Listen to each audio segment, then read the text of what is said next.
Hey you guys, this is Rafael from Shiloh Relics.com. I hope you're all doing well. It's a beautiful day in Tennessee. Fall is here. Everything looks beautiful. I hope that everybody is doing well. There's a lot of folks that are still recovering from COVID. A lot of people have it. I wish you only the best. Today we're going to talk about I told you the other day that I bought a collection of swords. There were 202 swords in this collection.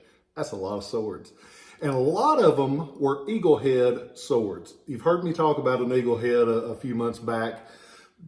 And over the next little bit, you're going to hear me talk about them more because this collection, I went in to just buy just strictly the Civil War cavalry and artillery and things like that. And then I got to looking at them and I thought, man, those are wonderful. I need to get those and I need to share them with people because hopefully over the next few things, you'll start to see these are beautiful, beautiful swords for the money. They're, and when you hear, let's start from the beginning. That's usually a good place to start, is what they say. An eagle pommel sword. What is that? If you've listened to the other videos, you know that a pommel is the piece at the top that holds the handle onto the blade that basically holds everything together. Most swords, they're just plain or rounded. Sometimes there'll be different designs, but they did actually a whole series of them that the pommel was shaped like the head of an eagle, like this. Sounds nice and simple, but if you like collecting, there are hundreds of versions of these swords.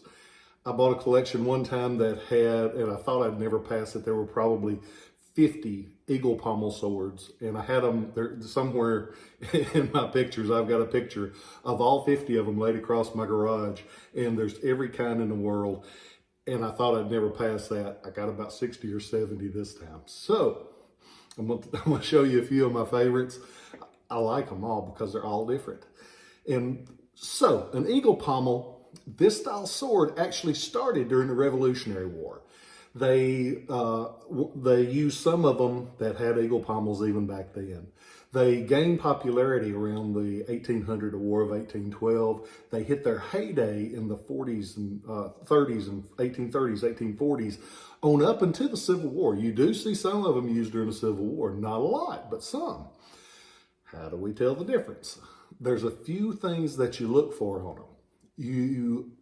General rule of thumb is the wider the blade, the earlier.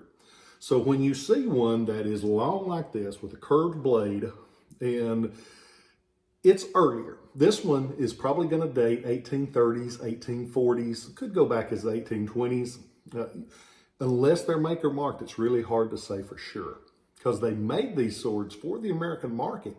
In America, they made them in France, they made them in England. There's several different ways. That's the order line. Be right back. Let's try this again. The earlier the blade, general rule of thumb is the wider the blade is. Those by 1840, 1850 get to be a small, slender blade. And this one is nice and wide. And it's got a couple of traits that are the reason that I'm showing this one to you. The pommel cap, nice big eagle like this. It's got gold gilding on it. It's got really good detail. And some of them will be almost like works of art. You'll see where they chase. And when they say chase, they actually engrave into the brass to make it have more of a depth of feel. And so you'll see that. The handles of them, they vary in style. This one is polished bone like this. Sometimes they'll show up with ivory. Sometimes they'll show up with mother of pearl. Sometimes they're polished brass. Sometimes they're wood. You'll see a lot of variation to them. Another thing to collect. This one, bone, and it has what's known as the 5-ball guard. This one is actually a double 5-ball guard because of the balls on the pommel, not on the pommel, the balls on the handguard as well as on the cross guard. And this one has something neat. If you look right below the 5 balls on the cross guard, it has a small spread wing eagle like this. Isn't that neat? Most of them don't have that. And there were several different variations that have neat little traits like that. And again, another rabbit hole if you want another really cool thing to collect. And so there's another variation.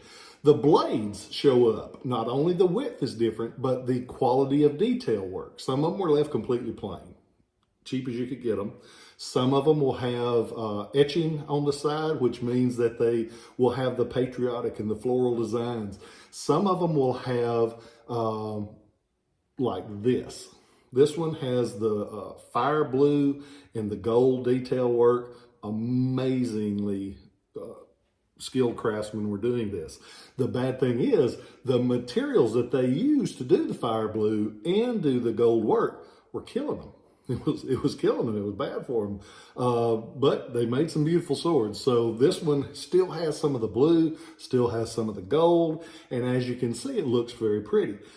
Most of the time, when you look at one of these swords, that much curve in the blade, if you had a metal scabbard, you were a little bit better off. But if you had, like most of them, a leather and brass scabbard, it's just not going to work. It's going to end up being used and it's going to break. What happens is, this is the original leather scabbard for this sword. See that big piece of brass on the end? That's known as a drag. So if you pull it out sideways like that, what's going to happen with that leather? The weight of that drag is going to pull that down and it's going to tear it and break it. So most of the time, the scabbards, when you see them, they're either missing the drag or completely gone altogether. This one has the whole scabbard. And you can look at that size on that scabbard. It's amazing that sword has made it 100 or 200 years almost and still is around. One thing that happens with these, they didn't put a screw on the throat to hold it in place. So what happens is, when the leather dries up, that scabbard throat just moves. And that just happens. Don't let it get your panties in a ruffle. That just happens. It's great that it's still there. And once you put the sword in the scabbard, you can slide that up, hang it on the wall. You ain't got to tell anybody. That just happens. You're lucky that it's there. Today's world, you can get a sword that is this cool for between $1,000 and $2,000. A plain Yankee 1860 cavalry is bringing $800 to $1,000. This is 10 times prettier for less than twice the price. I mean, it's a great sword. It's beautiful. That's why I bought all of these swords this time. It's because they're pretty and they are actually bringing less than they brought 20 years ago. Because these swords, they're in, you know how you talk about things and they go up and down as far as value? These are, to me, are at the bottom now.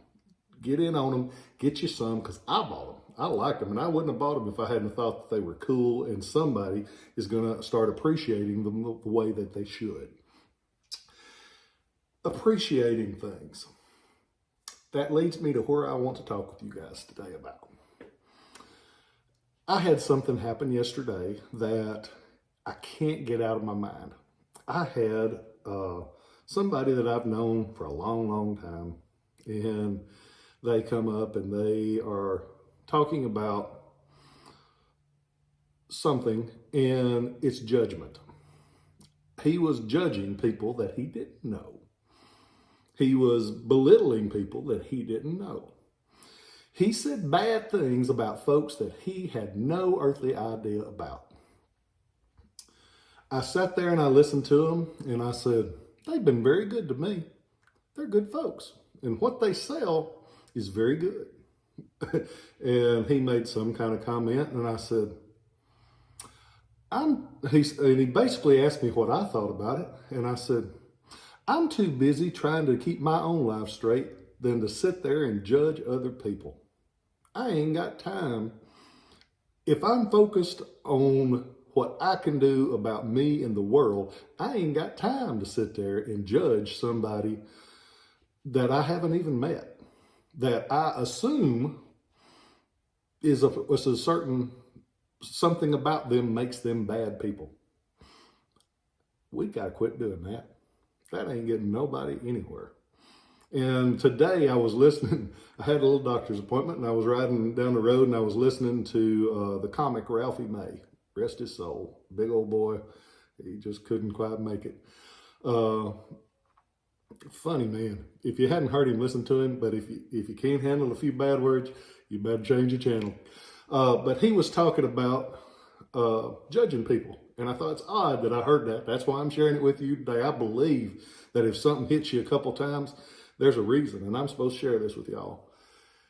He said, he was talking about gay people. And he said how